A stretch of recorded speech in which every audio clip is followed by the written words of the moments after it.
Hi friends, ఈరోజు నేను నేతి బీరకాయ పచ్చడి చేస్తున్నానండి. ఇది మా అత్తయ్య గారు పంపించారనమాట మా తమ్ముడితో. ఎందుకంటే కంపల్సరీగా కార్తీక మాసంలో నేతి బీరకాయ తినాలి అంటారు కదా ఆ పచ్చడి. సో ఇంక అందుకని చెప్పి నా స్టైల్లో ఎలా చేస్తున్నాను మీకు చూపిస్తున్నాను. ముందుగా ఒక 15 పచ్చిమిర్చి తీసుకున్నాను అండి, నేతి బీరకాయ ఒక 4 టమాటాలండి, కొంచెం కొత్తిమీర, కావాల్సిన ఐటమ్స్ వచ్చి. తర్వాత ముందుగా స్టవ్ అంటించుకొని కళాయి పెట్టుకున్నాను అండి. ఇంకా దీనిలో ఇంగ్రీడియంట్స్ అవి నేను లాస్ట్లో చెప్తాను ఏమేమి కావాలన్నది. ఓకేనా, పోపు ఐటమ్స్ అవన్నీ. ఓకేనా అండి. ముందుగా ఒక గరిటె ఆయిల్ వేసుకున్నాను.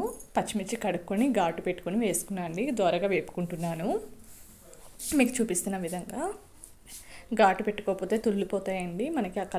ఆ చిన్న ఉన్నాయి కదా గింజలు, అవి చాలా పెయిన్ వస్తాయి అన్నమాట కళ్ళల్లో పడితే.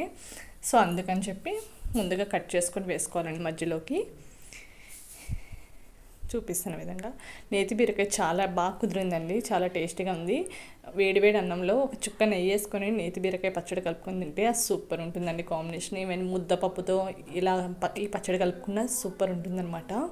చాలా మంచి రెసిపీ, చాలా మంచిగా ఉంటుందన్నమాట నేతి బీరకాయ పచ్చడిది.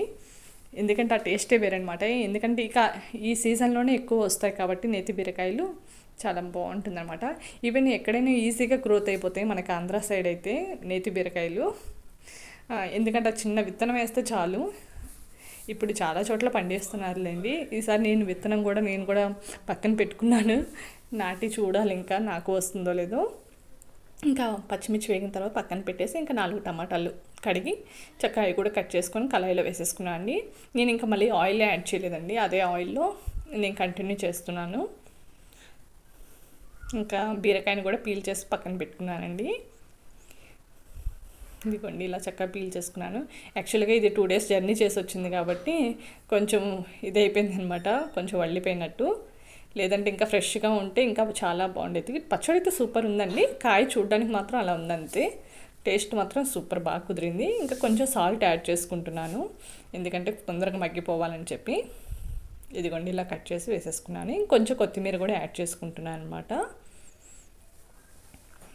కొత్తిమీర వేస్తే పచ్చళ్ళలోకి ఆ టేస్టే డిఫరెంట్గా ఉంటుందండి. ఈవెన్ కొత్తిమీర పచ్చడి అయినా చాలా బాగుంటుందన్నమాట. ఈసారి మీకు అది చేసి చూపిస్తాను పచ్చడి రెసిపీస్లో. ఈవెన్ దోశలకి ఆ కాంబినేషన్ మనకు అన్నంలోకి కానీ దేనికైనా బాగుంటుందన్నమాట పచ్చళ్ళవి.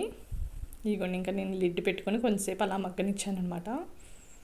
చూడండి చక్కగా ఆవిరి పట్టి ఎంత చక్కగా మగ్గిపోయిందో. ఇదిగోండి ఇంకా కొంచెం చల్లారాక నేను మిక్సీ పట్టేస్తాను అనమాట. మిక్సీలోకి నేను కొంచెం చింతపండు, కొంచెం జీలకర్ర, కొంచెం సాల్ట్, ఒక వెల్లుల్లిపాయ ఇవి యాడ్ చేసుకుంటానండి మిక్సీ పట్టేటప్పుడు. ఇవన్నీ మీకు చూపిస్తాను చూడండి ఏమేమి ఇంగ్రీడియంట్స్ యాడ్ చేస్తున్నానని. ఇది మగ్గడానికి నియర్లీ 15 minutes 10 minutes పట్టిద్దండి లిడ్ పెట్టాక. మనం వాటర్ ఏమీ యాడ్ చేయక్కర్లేదు. ఇదిగోండి ఇంకా మిక్సీ జార్లో పచ్చిమిర్చి ఆల్రెడీ వేసేసాను. ఇంకా కొంచెం చిన్న చింతపండు, కొంచెం జీలకర్ర, 1 స్పూన్ సాల్ట్, 1 స్పూన్ కన్నా కొంచెమే తక్కువ సాల్ట్ అండి. మరి స్పూన్ నిండుగా వేస్తే మళ్ళీ ఉప్పు కసం అయిపోతుంది అంతే. ఇంకా ఒక వెల్లుల్లిపాయ. ఇవ్వండి మనం రెబ్బలు తీసివేసినా ఓకే, తీయకపోయినా ఓకే అండి. ఇంకా చక్కగా అడుగు పట్టలేదు చూసారా. ఇంకా తర్వాత మిక్సీ జార్లోకి తీసేసుకొని మిక్సీ పట్టేసుకోవాలి. 2 కలిపి ఒకసారి మిక్సీ పడితే సరిపోతుందండి, సపరేట్గా అక్కర్లేదు. ఇంకా చక్కగా ఇంకా పోపు పెట్టుకోవడానికి రెడీగా ఉండాలి. చూడండి అడుగు పట్టలేదు. ఇంకా మిక్సీ పట్టిన తర్వాత ఇలా వస్తుందన్నమాట కలరు. ఇంకా దాన్ని పోపు పెట్టేసాను అనమాట. పోపుకు కావాల్సిన ఐటమ్స్ ఆల్రెడీ తెలుసు. తాలింపుకి కావాల్సిన ఐటమ్స్ ఆవాలు, జీలకర్ర, శనగపప్పు, ఎండుమిర్చి, కొంచెం కరివేపాకు అవి చక్కగా మంచిగా వేపుకొని దీనిలో యాడ్ చేసుకోవడమే అంతే. నేతి బీరకాయ పచ్చడి రెడీ.